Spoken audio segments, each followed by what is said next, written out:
All right, guys, so located on the passenger side of the vehicle right here, we've got the air box. And basically, we just have to flip up these two clips. And we should be able to manipulate this back.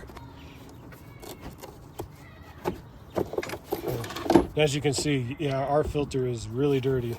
There's even some leaves in there. Well, after going to Walmart and finding out that Frem is going out of business, I had to go with a Purolator 1 air filter, and that part number is A35592. Everything will be linked in the description below. And this line going down went up and down, so I'm just gonna insert our new filter. Down there at the bottom, right down here, we need to make sure we line up the plastic so that it sits inside there, so we can push this down and in.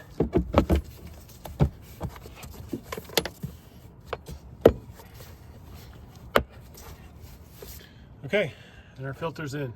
All right, guys, if you're interested in weight loss and how I was able to lose 202 pounds, be sure to check out my other YouTube channel. Be sure to hit that subscribe button and smash that notification bell so you get notified when I upload a new video. Don't forget to hit that like button, and we'll catch you in the next one.